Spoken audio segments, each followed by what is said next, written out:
Work permit હજી નથી આવી, 1 વર્ષ થઈ ગયું PGWP અપ્લાય કરે, શું કરવું જોઈએ? So first thing first, ATIP note apply કરો. $5 ખર્ચો થાય છે એટીપ નોટ અપ્લાય કરવા માટે. નોટ્સ અપ્લાય કરો સો દેટ તમને ખબર પડે એપ્લિકેશન પર શું કામ ચાલે છે. બીજી વસ્તુ, મેક શ્યોર કરો that you are matching the requirement of applying for PGWP. એવું ના થાય તમે રશ કરો, અર્જન્સી રિક્વેસ્ટ કરો છો, બટ આપણી એપ્લિકેશનમાં જ લોચા હોય. અને આ બંને વસ્તુ પરફેક્ટ હોય, એના પછી તમારે કરવું હોય તો રિક્વેસ્ટ કરી શકો ઓફિસરને to apply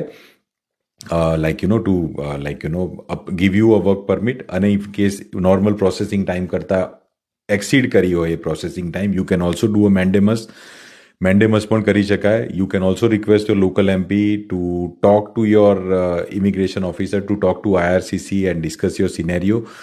more over and above this, outside Canada application કરી હોત તો કદાચ 2 મહિના, લાઈક 8 કે 9 વીકનો પ્રોસેસિંગ ટાઈમ છે, તો આઉટસાઇડ કેનેડાથી પણ PGWP અપ્રૂવ થઈ જતી. But please make sure these are all the options. Please make sure everything is perfect. બાકી આગળ પછી વિચારીને આગળ વધો.